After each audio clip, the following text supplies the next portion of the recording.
ভোরের আলো ফোটার পর আপনি যখন এক কাপ চা বা কফি কাপে হাত বাড়ান, তখন কি ভেবে দেখেন ওই সিদ্ধান্তটি আসলে কে নিল? আপনি নাকি অন্য কেউ? ধরুন, এই মুহূর্তে আপনি ভিডিওটি থামিয়ে দেওয়ার কথা চিন্তা করলেন, অথবা শেষ পর্যন্ত দেখার সিদ্ধান্ত নিলেন। আপনার মনে হচ্ছে সিদ্ধান্তটি একেবারেই আপনার নিজের স্বাধীন ইচ্ছার ফসল। কিন্তু আধুনিক স্নায়ুবিজ্ঞান বা নিউরোসায়েন্স আমাদের এমন চরম এবং অস্বস্তিকর সত্যের মুখোমুখি দাঁড় করিয়ে দিচ্ছে। গবেষকরা দেখেছেন, আপনার সচেতন মন যখন কোনো সিদ্ধান্ত নেওয়ার অনুভূতি লাভ করে, তার ঠিক কয়েক সেকেন্ড আগেই আপনার মস্তিষ্ক অবচেতনভাবে সেই সিদ্ধান্তটি নিয়ে ফেলে। অর্থাৎ আপনি যা করবেন বলে ভাবছেন, আপনার মস্তিষ্ক তা আগেই নির্ধারণ করে রেখেছে।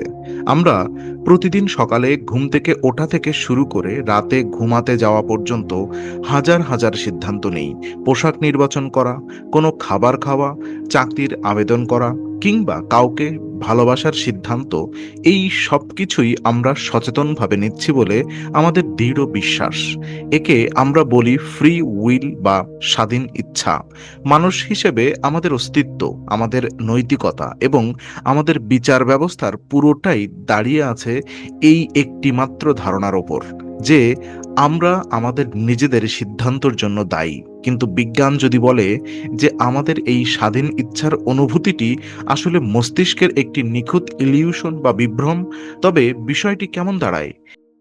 এই সত্যটি কেন আজ বিশ্বের সবচেয়ে বড় মনস্তাত্ত্বিক ও বৈজ্ঞানিক বিতর্কের জন্ম দিচ্ছে, তা বুঝতে হলে আমাদের নিউরোসায়েন্সের কিছু বৈপ্লবিক গবেষণা গভীরে নামতে হবে। দেখুন, বিংশ শতাব্দীর ৮০-র দশক পর্যন্ত মানুষ মনে করত সিদ্ধান্ত নেওয়ার প্রক্রিয়াটি অত্যন্ত সরল।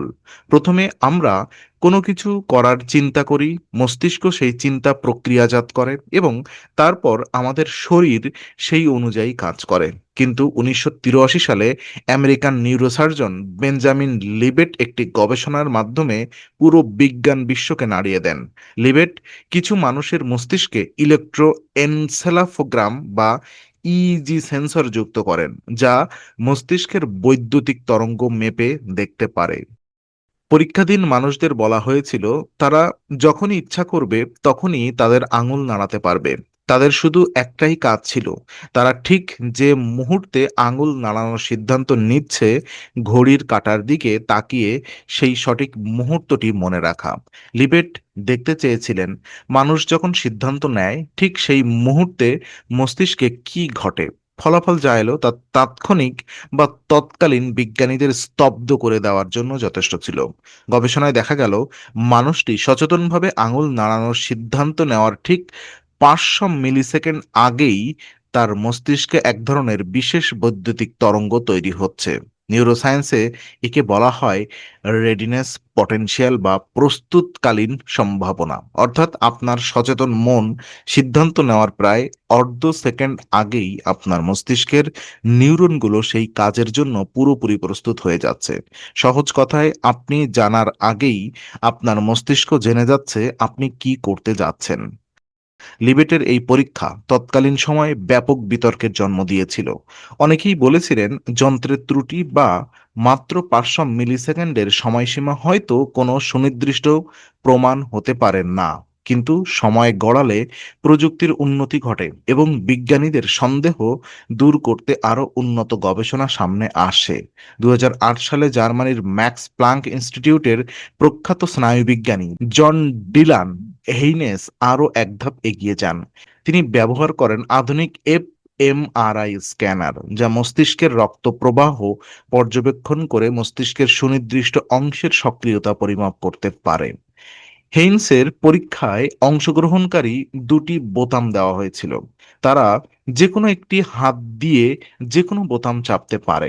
গবেষকরা এফএমআরআই স্ক্যানের মাধ্যমে তাদের মস্তিষ্কের কার্যকলাপ পর্যবেক্ষণ করছিলেন। ফলাফল ছিল চোখ কপালে ওঠার মতো।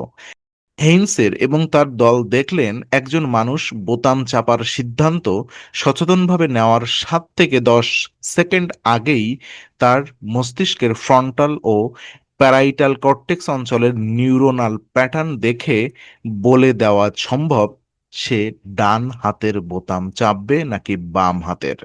কেবল তাই নয়, কম্পিউটারের অ্যালগরিদম দেখে তারা প্রায় শতভাগ নির্ভুলভাবে বলে দিতে পারছিলেন যে পরবর্তী কয়েক সেকেন্ড পর মানুষটি কোন সিদ্ধান্ত নিতে যাচ্ছে। এই আবিষ্কারটি এক গভীর রহস্যময় প্রশ্নের জন্ম দেয়। যদি 7 সেকেন্ড আগেই আমাদের মস্তিষ্ক সিদ্ধান্ত নিয়ে নেয়, তবে আমাদের সচেতন মন বা ইগোর ভূমিকা কি? আমরা কি কেবল আমাদের অবচেতন মস্তিষ্কের চালিত এক ধরনের জৈব রোবট? আমাদের চিন্তা, অনুশোচনা বা আনন্দের যে অনুভূতি, তা কি কেবল সিদ্ধান্ত নেওয়ার হয়ে যাওয়াই পর মস্তিষ্কে তৈরি করা একটি কাল্পনিক গল্প? তবে গবেষণার গল্পটি এখানেই শেষ নয়। নিউরোসায়েন্সের এই অদ্ভুত চিত্রনাট্যে একটি নাটকীয় মোড় বা টুইস্ট রয়েছে। যখন মনে হচ্ছিল যে মানুষের কোনো স্বাধীন ইচ্ছা বা নিয়ন্ত্রণ নেই, তখনই বেঞ্জামিন লিবেট নিজেই আরেকটি চমকপ্রদ তথ্য আবিষ্কার করেন। তিনি দেখলেন মস্তিষ্ক হয়তো অবচেতনভাবে কোনো কাজের সংকেত পাঠায়, কিন্তু কাজটি সম্পন্ন হওয়ার ঠিক শেষ মুহূর্তে মানুষের সচেতন মনের কাছে একটি ক্ষমতা থেকে যায়। তা হলো সেই সিদ্ধান্তটি আটকে দেওয়া বা ভিটো দেওয়া।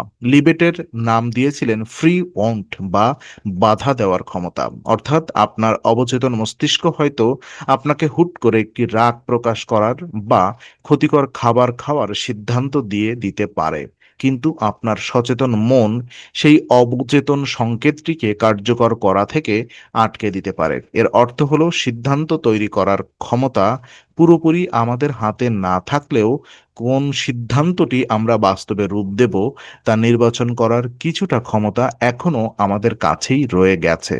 আধুনিক স্নায়ুবিজ্ঞান ও স্নায়ু মনোবিজ্ঞানের গবেষকরা এখন বিষয়টিকে অন্যভাবে ব্যাখ্যা করার চেষ্টা করছেন। তাদের মতে মানুষের সিদ্ধান্ত গ্রহণ কোনো একক বা বিচ্ছিন্ন ঘটনা নয়, এটি একটি নিরবচ্ছিন্ন প্রক্রিয়া।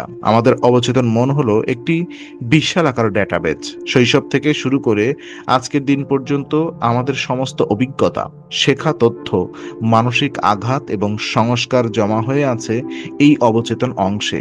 আমরা যখনই কোনো নতুন পরিস্থিতির মুখোমুখি হই, আমাদের মস্তিষ্ক সেই পুরনো ডেটা বিশ্লেষণ করে পলকের মধ্যে একটি সম্ভাব্য পথ বেছে নেয়, আর আমাদের সচেতন মন সেই সিদ্ধান্তটিকে যুক্তির আলোয় বিচার করে বাস্তবায়ন করে। এই বৈজ্ঞানিক সত্যটি আমাদের জীবনের দিকে এক নতুন আলোর দ্যুতি ফেলে। এটি আমাদের শেখায় যে আমরা যাকে তাৎক্ষণিক সিদ্ধান্ত বলি, তা আসলে আমাদের অতীতে গড়ে তোলা অভ্যাসেরই এক প্রতিচ্ছবি। আপনি যদি সচেতনভাবে প্রতিদিন ভালো চিন্তা করেন, বই পড়েন কিংবা অভ্যাস গড়ে তোলেন, তবে আপনার অবচেতন মস্তিষ্ক পরবর্তীতে স্বয়ংক্রিয়ভাবেই ভালো সিদ্ধান্তগুলো বেছে নিতে শুরু করবে। আপনার আজকের সচেতন চিন্তাই আসলে তৈরি করছে আপনার আগামীকালের অবচেতন সিদ্ধান্তকে। আমরা হয়তো আমাদের মস্তিষ্কের সব কলকাঠি পুরোপুরি নিয়ন্ত্রণ করতে পারি না, তবে আমরা আমাদের অবচেতন মনকে কোনো তথ্যে সমৃদ্ধ করব, সেই সুযোগটি সব সময় আমাদের হাতেই থাকে। আসল স্বাধীনতা কোনো আকস্মিক সিদ্ধান্তের মধ্যে থাকে না। আসল স্বাধীনতা থাকে নিজের অবচেতন মনকে প্রতিদিন একটু একটু করে নতুন করে তৈরি করার মধ্যে। মনোবিজ্ঞান, মস্তিষ্ক এবং বিজ্ঞানের এমন অজানা ও রোম্যান্সকর গল্প প্রতিদিন নতুন করে আবিষ্কার করতে চাইলে আমাদের চ্যানেলটি সাবস্ক্রাইব করে পরিবারের সদস্য হয়ে যান।